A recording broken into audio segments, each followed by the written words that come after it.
Hello, writers and crafters. I'm Valerie Ihsan. And I'm Erick Mertz. And this is episode 94 of the podcast. And it's December 7th, 2022, and a full moon today. I Oh, just is it? happened to notice that, Wow. yeah, as we record this. Our main topic today is how to decide on your next project. This is going to be super Oh boy. interesting for me because I'm kind of in that Yeah. place. We don't have new patrons this week, but a big squeezy hug and thank you to our existing patrons for believing in us and in the podcast.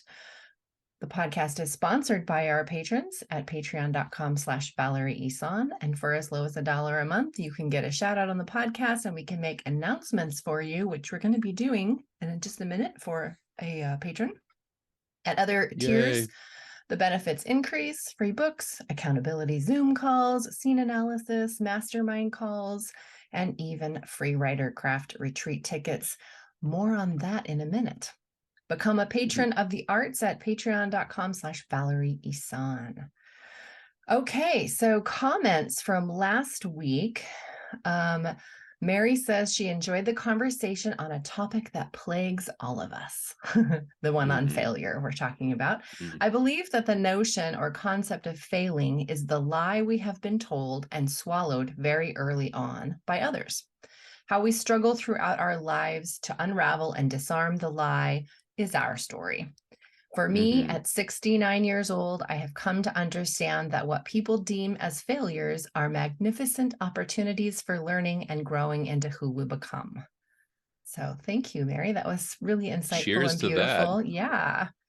I've also gotten a couple, this is a side note, I've gotten a couple of responses or comments back that they've been receiving their postcards. So Yay. If you haven't received a postcard and you are a patron, please reach out to me. And if the Postal Service has eaten it up, then I will send you another one. Let's not badger our postal delivery people this time of year because Right. our delivery person has been showing up like when I'm in 10:30. PJs. Yeah. Yeah, it's my mom delivered the mail as a kid, and I just remember like I didn't see her much from Thanksgiving to New Year's because she Yeah. was always out late. So yeah. Mary and I also had a planner conversation on Patreon, so that was fun too. that's right up your That's alley my right jam. there. We also had a comment from episode 92 on gratitude. I forget her name, but her podcast name is Road to an Abundant Author Life. So Road to an Abundant Author Life said, why are the updates always the hardest to come up with? Every time I have to give an update, I freeze. And I responded back that that's actually one of the easiest things for us. Like we seem to ramble on this personal update. It's Forever, like yeah. almost as long as the main topic. Right. But I like that and I need that. And this is all about community that we talked about, last week too. This is part of our Absolutely. author journey. Also, so more announcements on our end. We need topic suggestions for 2023. I looked at the calendar and all of our topics are almost up. So we need another bank of topics. Please send in your ideas and requests to writercraftpodcast@gmail.com. We want your What do you want ideas. us to talk about? Yeah. Give us ideas. Yeah. Or if you've got questions, we can answer them on the podcast, whatever. A patron emailed to ask about a website domain question, which I answered to the best of my ability. And so I just wanted to remind all patrons and listeners to the podcast that they're encouraged to email with questions. Absolutely. So that's fun for me, and we can share that on the podcast too if it's relevant. Okay, patron announcement. Barb, I don't know how to pronounce your last name. Maybe Eric, it's Barb Lachenbruch. That's what I would say. That's how you would say Barb it. Okay, she Lachenbruch. got 3 essays published recently. Oh, So that's that was terrific. exciting. You can check out Calyx, Calyx, the fall Calyx, yeah. issue. Her essay is Every Day is a Data Day. She also has one in the Goldman Review, the 2022 issue, which came out in December. It's called Bi-Mart. That's the name of the essay. And then the Los Altos Hills town paper, the essay is called Growing Up Lachenbruch. And she has her essay in High Country News, The Physics of Solitude and Connection. So congratulations, Barb. That's Congratulations. really That's awesome. I'm terrific. super excited for you. That's really great. I love bylines. I love being able to shout out and pass on the literary citizenship. So if Yeah, anybody absolutely. reads essays or gets those magazines or papers, check out Barb Lachenbruch. So another big announcement. I don't know if anybody noticed, I put out a little extra mini announcement yesterday on the podcast feed. The tickets for the Writercraft Writing Retreat and Workshop are lowered. I changed the pricing. Oh, wow. So the new pricing tiers are the alumni always got $775 for the ticket. But I am now making that a patron price as well. So if you are an alumni or a patron, the cost for the 3 days lodging, gourmet, instruction, coaching. We're talking about book structure, story hypothesis, plotting, author action plans, all of that stuff for the $775 price. And then there's going to be an early bird price. There is an early bird price in effect right now. It started in November when the tickets went live, and it goes to the end of January. So that's why I wanted to make sure I made the announcement on the podcast here too. And I'll continue to make the announcement until the end of January because the early bird price is $800. So that is $100 less than the regular price ticket. So, and I didn't know what to call this, but like Sleepy Bird, the Sleepy Bird price. So after the early bird price, if you don't get it in, then from February to April, the price will be $850.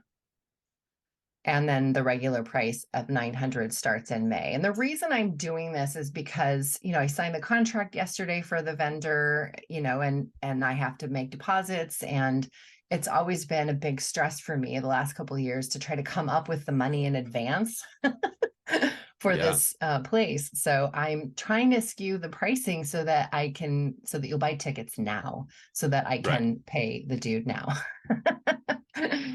Monthly payments are also an option, and there's also a my dog was just annoying me, so I had to put him down on the floor. Much to his chagrin. Yeah, he's all mad now. I forgot what I was going to say, but anyway, the tickets are cheaper. So go check out valerieihsan.com/retreat for all of the goodies and info. And if you've got any questions, please hit me up. You can email me direct, valerie@valerieihsan.com.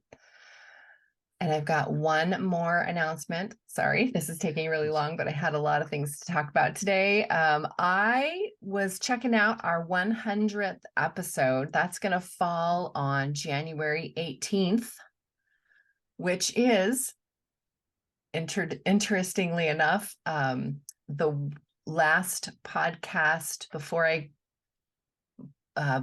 leave my day job. Oh, wow.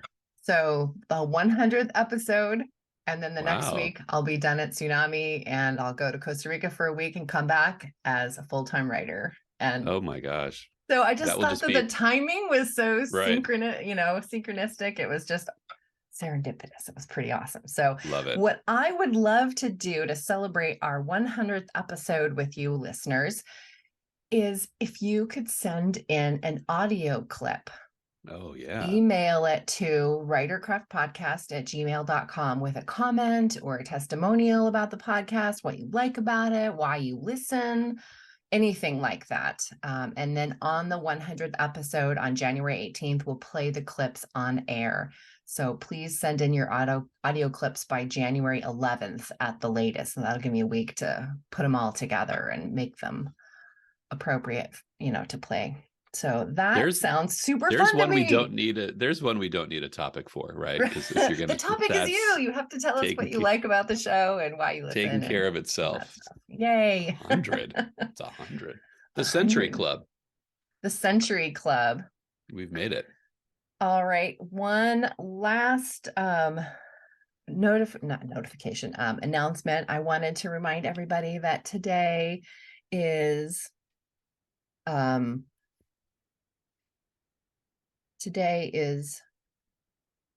Erick's 1 year. Oh, I have a cake. Oh my gosh. If you're not watching, you can't see that there looks like a strudel. The chocolate croissant. Oh my gosh. I would love that. You're 100 miles away though. I can't have that. It smells really good. Oh, it looks so great. Happy anniversary. You've been here for Thank a year you. on the podcast. Thank you for joining me on this co-hosting experience. I haven't done much collaborative work before, so this has been a really pleasant journey for me. Mostly because you let me do what I want.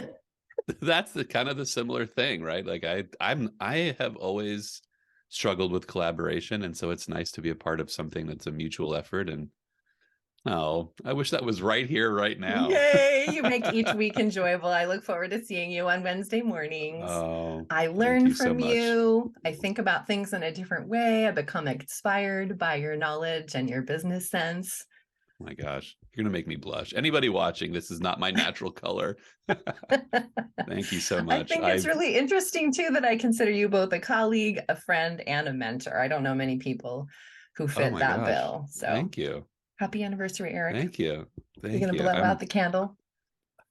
Can we do this through Sure, YouTube? Let's try it. 1, 2. Oh, it worked. That was special effects.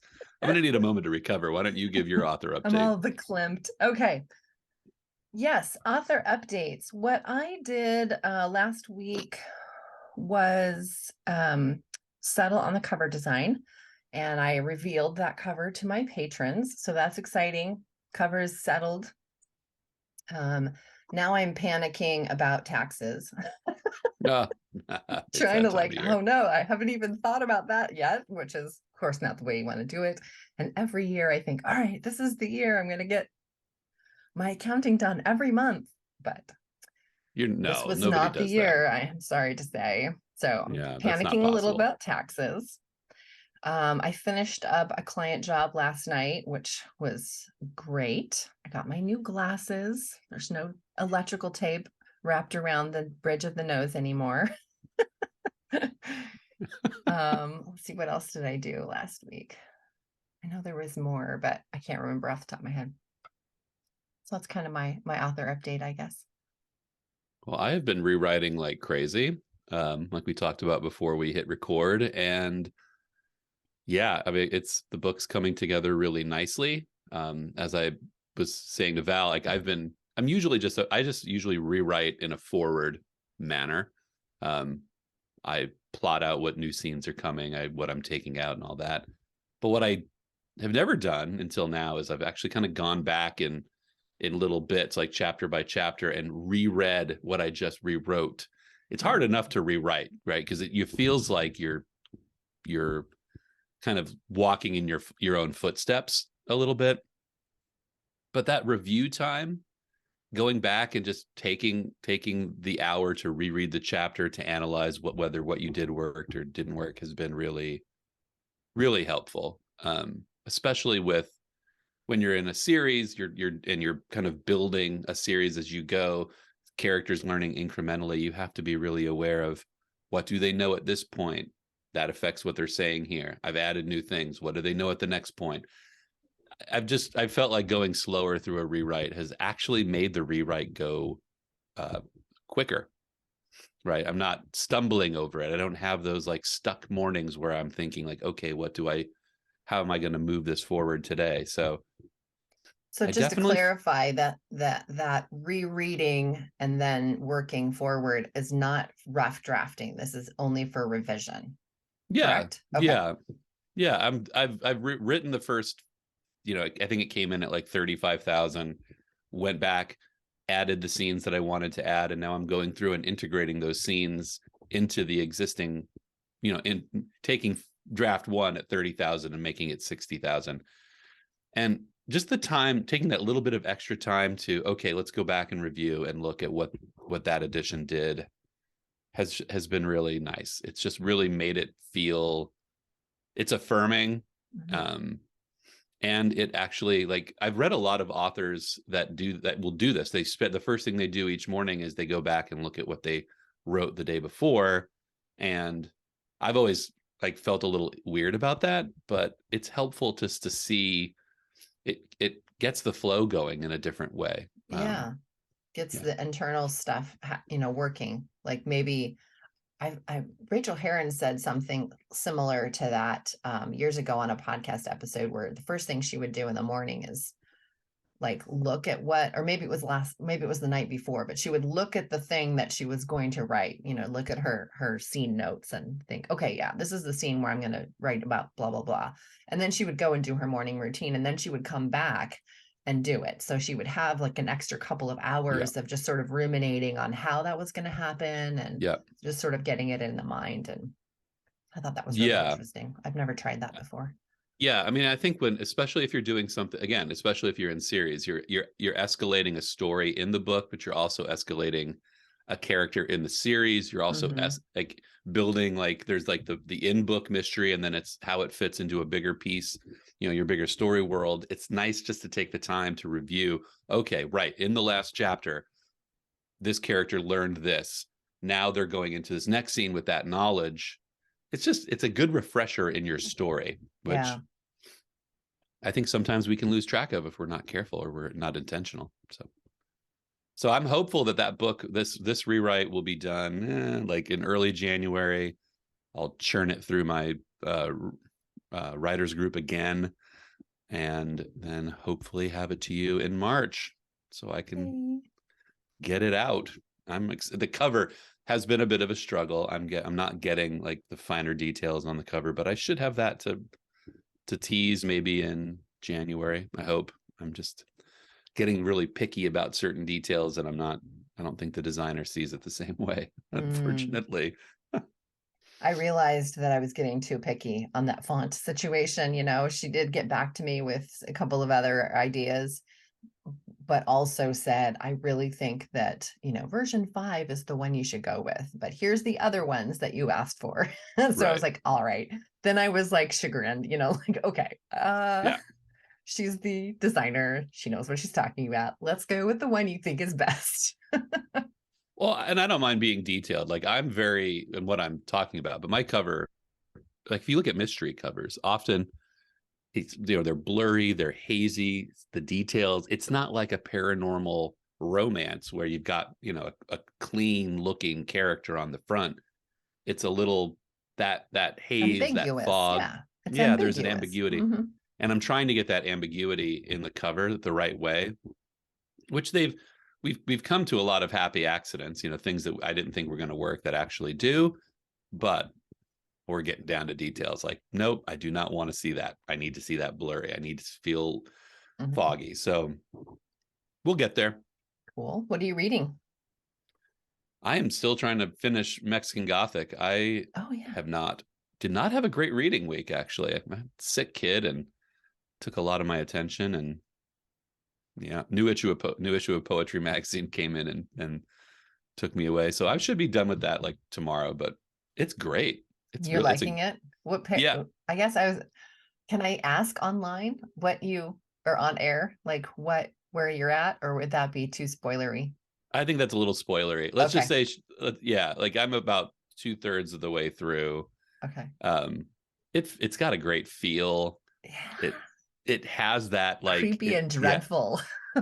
Creepy and dreadful, and it has that feeling like of the Gothic story where characters just kind of are there. They're sort of like part of. It feels like a movie with Vincent Price, like where characters are, yes, you meet these fully formed people, and they're very, they're very creepy. They present themselves. There's a lot of presentation of character, which I think is a lost art in fiction. So yeah, it's a great read. That's really cool. What are you working on? I finished A Rule Against Murder by Louise Penny. That was this. Remember, I was talking about the series that I have to read like a couple a year, maybe. I'm not one of those people that can just read 12 books in the same series, one after the other. So I picked up another one. I think that's number 4 or 5 in the series or something. And so now I'm reading The Golem and the Genie by Helene Wecker. Do you know that book? No. It's been on my shelf for like 2.5 years, and I'm finally getting around to reading it, and I'm really enjoying it. I'm only like, I don't know, not even a quarter of the way in, really, but I'm really liking it. So, yeah, Interesting. The Golem and the Genie by Helene Wecker. Great title. All right. I wonder how she came up with that project. Like, I wonder how Are you lagging she. on the segues today? Is that a lag? Was that a lagging segue? I thought that was pretty good. All right. So How do you come up with your next project, Val? How do you do it? I don't know, and that's why I wanted to talk about it. Usually it's an intuitive thing, like, oh, this is the one that I feeling compelled to write at that time. But when I was looking at my production schedule for 2023, there is probably like 4 nonfiction book projects for writers that I want to write. And I'm really missing fiction. I haven't written fiction for several years. I Oh, really wow. want to get back into fiction. I've been writing memoir and nonfiction, and those are great too. I like writing in those genres, but I am missing fiction. And so the novel that I had started and put aside while I was finishing this memoir, I think I'm gonna trunk it. I think it's not a Just book. Yeah, it's not. not I think doing I'm it. not going to finish it. It's no longer, it's been around for so long that I'm no longer interested in the story, the premise of the Oh, book. wow. So I like the characters, and so they might make their way into another story. But at this point, I don't have a fiction idea. So probably I'm going to head into some of these nonfiction projects, just because I want to start out the year, writing. I don't want to Right. wander around for months trying to figure out what novel I want to write. Especially if you're starting off, you're going into this new thing. Mhm. And I think that wandery feeling, it will be especially unsettling when you're starting off on your new shingle. Not to add the pressure to you, but I think having like knowing what you want to Yeah. write will help alleviate some of the uncertainty that will naturally come with the execution of that plan. Yeah. So I think, yeah, I guess by default, I will be writing nonfiction for the first several months at least. Once I get 1 or 2 of the novel or of the nonfiction projects completed, because 2 or 3 of them are almost like I almost have a rough draft of them already. Right. They're just been things that I've been sort of collecting through the years, writing off on the side, but never put like any attention really or intention. Not, it had intention. I have Right. intention for it, but I did not put any No execution. attention, yeah, on Yeah. it. So, I normally don't write more than 1 book a year. Usually I don't even get 1 book a year. So the thought in the back of my head that I could execute the writing of 3 or 4 nonfiction books and get an idea for a novel is totally not realistic. So I guess But it that's why I is. wanted to But it is. I talk don't to want to you I don't about want to be this. argumentative, but it is. It's very Why? realistic. How? Well, you have different time. So I think that for me, when I think about what's realistic, and then I get to that point of like, well, it's not real. I looked at what I would really like to publish and produce next year. I've said, oh, it's not realistic, but that's like reality. Like what we perceive as reality is it's relative to what our present circumstances are. So True. I could stop and say, all right, if I really want to produce 2 books in my series, the screenplay that I've been sitting on for most of this year, and a couple of other things, including my Patreon project. I Mhm. just, you see how I'm putting pancakes on the stack there? Right. Like, I look at it and say, okay, that's maybe not realistic, but I I at least have to give myself the opportunity to look at the schedule and say, how can I change things? How can I switch things around in what I believe is real? Um, should I outsource more of my client work to other people? Should I take the risk and start really, parsing that out to other people like I've been planning to do? It's also, I think when I'm done with this book that I'm doing now, Season of the Shadow, that will be the last book where I my process has always been sort of slapdash. I've always been like a cross between a pantser and a plotter. Mm-hmm. I've just decided at this point, with so many projects I want to do, I have to make myself a plotter. I have to sit down and spend the time to plot the book out so that I'm going through it in the most efficient way possible. But so I have to look at it like, what could I do now that I'm doing things differently? I have to keep myself open to the possibility that maybe I could do all those things. And I think I will. Like, so, but see, I here's the like problem with the that. publication schedule. There's also inspiration. And then, if you're going to write 4 books and then you get that novel idea in March, what are you going to do? Yeah, probably stop and work on the novel. So you have to be open to that. Like, that's where the publication schedule thing chops me down. Like, I feel hindered by it more than helped, because there's also like, you got to follow the muse sometimes and say, all right, my heart wants me to write that story and I'm going to give it a shot. So I don't know. Yeah, I think I would always is concede the right word I'm looking for? If the muse is there and inspiring me to write something, then yeah, I'll probably drop whatever and just write what she wants me to write. Right. I can totally own that. Unless I start seeing that it's getting me in the way of finishing something. Like, Truth. if Right. I continue to do that on different projects, then it becomes more like a squirrely, oh, shiny, this is getting hard. Let's do something fun instead. Right. And then just bouncing around, pinballing from project to project and not getting anything done. And I don't want to establish that habit. Yes, So that's true. yes, I love the idea of allowing inspiration to mess with your production schedule. Well, I think of it like it's like a hybrid model, right? Everybody's in a hybrid model these days, right? Yeah, We're all that's hybrids of true. something. But I think of it like, I can't do the publication schedule for the year. It just, I know what I want to write. If you could see, if the camera showed, this is like all the things in process. There's multiple stories over here. I think that I know that this book, Season of the Shadow, it comes out. My first thing is I'm going to have to rewrite it. I do have like another couple of like short projects that I've said, okay, there's room for this between here and when I'm done with that book to fit in. I can write these, and doing that more. And like, I've planned that this is going to happen. I'm open to the fact that when I'm done writing this, the inspiration for that story might take up a few, take up a few weeks, a month, a couple of months of my time. I know that in a series, when I'm writing in a series, I have to think about the next book. That's always going to be the tent pole of my writer life, author life, is like, okay, I have to know what comes after Season of the Shadow. And I do. I have to get to that, and I will. But what happens in between is it's a little more chaotic.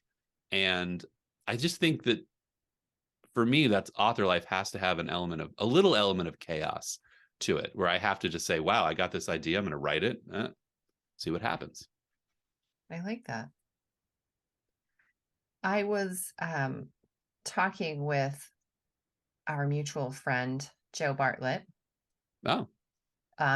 This was actually years ago that they told me this, and I quite like it. When you're trying to decide between two ideas, two projects, or if you're trying to make a decision between two things, put them in the hat, write them on the slips of paper, put them in the hat. We've all heard that, like, just draw one and whatever. But they added a little bit of a caveat to it, like, draw the paper, and whatever you read, check in with your gut response. If it's like, yes, that's the one you wanted, right, do that one. If your immediate response on seeing it is like, oh, okay, I wanted the other that's one. the one. Yeah. Because if you just don't know and you're trying to decide between the two, then that kind of gut check on the first read of the hat check, or the, Yeah, pulling I the, like that. yeah, I thought that was really interesting. I hadn't really, it's kind of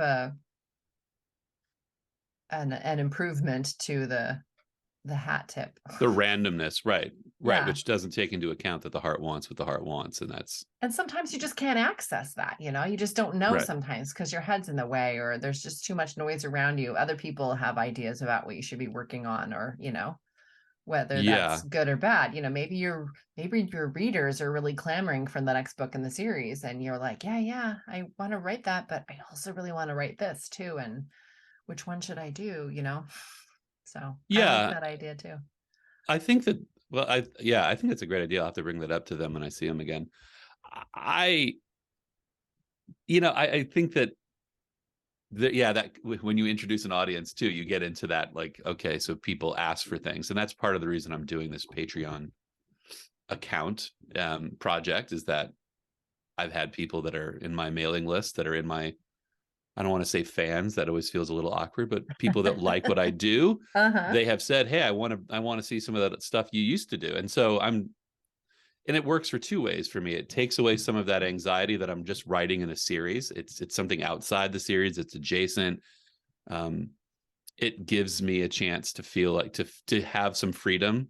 Mm-hmm. I get to come up with two stories. I'm going to come up with two stories a month, and I'm going to feed them to hopefully a willing readership, and that's great. That will alleviate some of that anxiety. But I did want to hit on like something that all of this implies that I think it's healthy. I think if you're doing it right, you're going to have just a drawer of stories at the end of the road that you never wrote. And that's fine. Like ideas, we should have 10. I feel like I should have 5 ideas for every one that I execute. Mm-hmm. The objective in the author life for me is, when I know that this is the story I want to execute, I know that I can do it. And I know that I have a Mm. readership for it. I know that I have the capacity to tell it. And that's it. If I get, and I feel like I'm getting to that point. I feel like if I can execute that one story, the other 4 will forgive me for not finishing them, right? And the Mm-hmm. muse will forgive me for not finishing them because that story made it to the light. I think you have to believe in a little bit of something like that, because if it can get really, that it's a numbers game that never really works in the author's favor. It just can't. You can't publish everything and execute everything, every idea that you have. I don't think you can. That's true. That does You have to give, just accept it. yeah. Yeah, I like that takes some of the guilt out of or the expectation that I would have, like, if I have all of these ideas, especially if I've put time and effort into writing a little bit of some of them, if I get 30,000 words into a novel, or 10,000 even, and I think, yeah, no, this isn't going to work. Part of me, most of me is fine with that. I don't feel like that is wasted time. It's practice, it's writing, Right. it's It's part part of of, the path. yeah. But yeah, so most of me is fine with that. But every once in a while, like like this year, when I've got, 4 or 5 like nonfiction title ideas, and I want to work on them, but there's other stuff clamoring too, just trying to Right. take myself out of the equation, and take my mind out of the equation, I guess is what I'm trying to say, and step back Right. and center and ground myself in some way, in whatever way you do that, whether it's lighting a candle or meditating or opening up a journal and just having a pen in your hand. Sometimes that's all it takes for me to, like, okay, I'm in my space. I'm not listening to anybody else, not even my own head chatter, monkey mind, whatever. Let's go inside and see what's important to me right now. Yeah. Yeah. And do whatever your mechanic is, like you were talking about Joe's process, like Mm-hmm. something like that. I have this, my schedule is so routine. It's crazy. And actually, when I brought up just kind of switching the work routine around with my wife this weekend, she looked at me like, what? Like, It's gonna mess because we've, everything up. well, right. Because like we've had the same schedule for probably, gosh, going back so many years. She always works Tuesday, Wednesday, and I work out of the house on Monday, Thursday. And it's sort of tattooed on our world. but I have built into that, my week is a Thursday where I just sit around and I spend a lot of time out and I just brainstorm a lot. And that's a hard day because I have plotted 2 novel series this summer, just sitting there and cafes on Thursday afternoons, like, oh, I could write this. This is a little mini series here. I could write this, and a little mini series. I could write that. I even was sketching in cover designs. Like, now I'm not planning to write those things yet, but they're there. So I think that, one day I might really want that. Yeah. So I think you do have to set yourself up for a little bit of that struggle, because if you're not generating ideas and letting them flow, then you can't write the things that you plan to write either, because you don't want to, you can't inhibit the flow of ideas. I think that's the enemy of what we're doing here. I really love the visual of having a library of ideas. So I often, again, with chagrin, apparently that's my word for the day, look at my bookcases of books that I haven't read yet and feel like a little weird about that. But it's really nice when I'm like, okay, I finished my book. What do I want to read now? It's like going to a bookstore or going to a library and just browsing and, oh, I think I'll read this one. I've had it on my shelf for 2 years. Let's try this one. And I think that the same can be true, of your ideas, having Right. a bank or a library of ideas, and then you're done with the project and you go to the next one, or you can either just go to the next one on the list, or you can look through the list and see oh, this idea is really striking something with me, let's play with that one. Or it's kind of like the pile, the stack Yeah. that we're talking about, and some books jump the stack and all Right. of a sudden you have to read that one, and sometimes the stack is just not doing it for you at all and you have to go Yeah. back to the bookcase. Yeah. So same thing with the ideas on the writing and the stories. I think that I'll have this list, this stack of ideas, that I think I'm going to work on next, probably one of these, leave room for the muse to jump the stack Right. in case that happens. And I can always reorder them or decide, nope, none of these work. I just want to come up with a whole new idea. Yeah. So yeah, I think that's kind of cool. I love that visual. Yay. Yeah. And we also are very business minded people. And so there is that, you have to strike that balance. And so I can't spend all of my time like I do on Thursdays, just brainstorming and coming up with things. I can't. So you have to, like you're talking about, finding that balance and just accept that, right? Sometimes that idea that sits at the bottom of the stack forever, it's your anchor. That's fine. Every boat needs an anchor. Ooh, And nice. that's great. There's a book idea that I've had forever, since high school. I think I kind of toyed with this idea. I'm never going to write it. Even though I'm saying that now to put into recording forever, there will come a time in this year where I'll look at it and say, yeah, maybe, come on back, let's talk. And I'll invite it. But it's just, I just have to accept I'm never going to write it. It's my anchor. It's just, I'll never write that book, but I'll always entertain it, I guess. That's awesome. I'm writing down all these mad rad quotes here. Every boat needs an anchor. We need a t-shirt.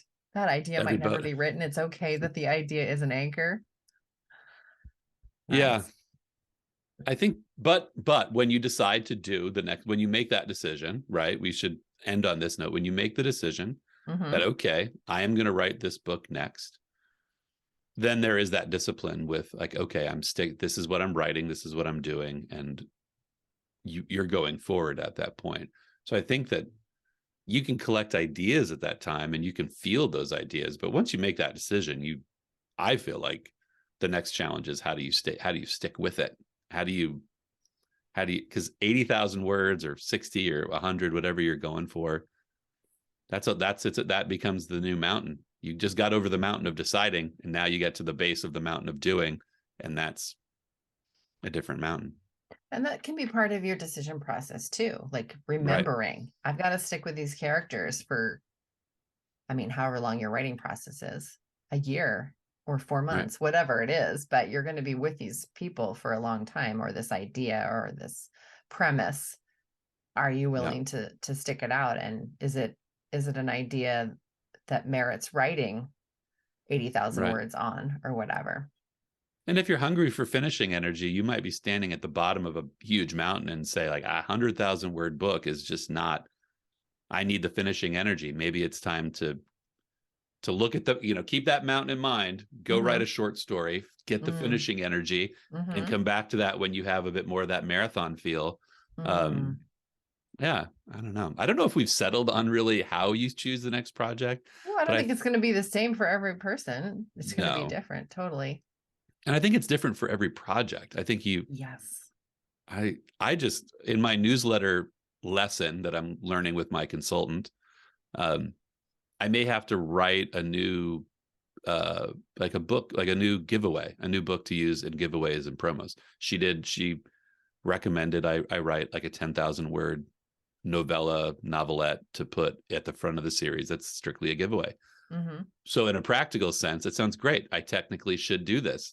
My consultant just said I should do it. Do I want, like, so how do you then add that? Like, oh, there's this practical need too. So you have to implement. Where in the stack does that go?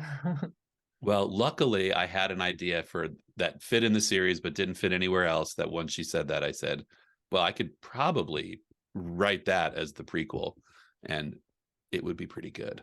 So nice. We'll see. Well, that gives me a lot of ideas, and I hope it gives everybody a lot of ideas. Yeah, I really, I can't get away from that image now of the idea and the stack, the library of ideas, the bookcase of ideas. I think that's really fabulous. I'm gonna go with that. They're all those black and white folders. I use those composition books, the little, I have there's probably 100 of them that are in a stack that's all the brainstorm books. Oh. So one day when I redo my office, I will put them somewhere so people can see them. And when people say, what's that right there? I said, that's my like idea shelf. 10 years of ideas that I just filled these notebooks with. And that's cool. Yeah. I need to come up with a system. My number one input strength needs to have a system for ideas. I do have ideas, but they're kind of all over the place and I don't know where they are anymore. I need to consolidate them all, like type them up and put them in a folder on my desktop so I can see them. Or I love the image that you have ideas, but they're lost. And like I can picture you like in a kitchen, like looking for hot sauce, and then all of a sudden, like an idea jumps out, like, remember me? I was a great idea. The way it happens too. Oh yeah, you wake up in the middle of the night and think, oh, why did I never do that idea? That's a good idea. Your spouse is like, can you pass the salt? And you're like, it's not salt. This is the best seller. What are you talking about? Like, I can't. Oh, it feels like that sometimes. Feels like that sometimes. Well, Eric, thanks for talking with me this week. Happy anniversary. Thank you. Now put that croissant in a box and send it overnight because thank you very much. I appreciate everything you said. Aww. It will be the fuel for my day. Oh, well, it's all true. All right. Thanks for talking with me this week, Eric. And absolutely, my pleasure. Yeah, we'll see you next week. See ya.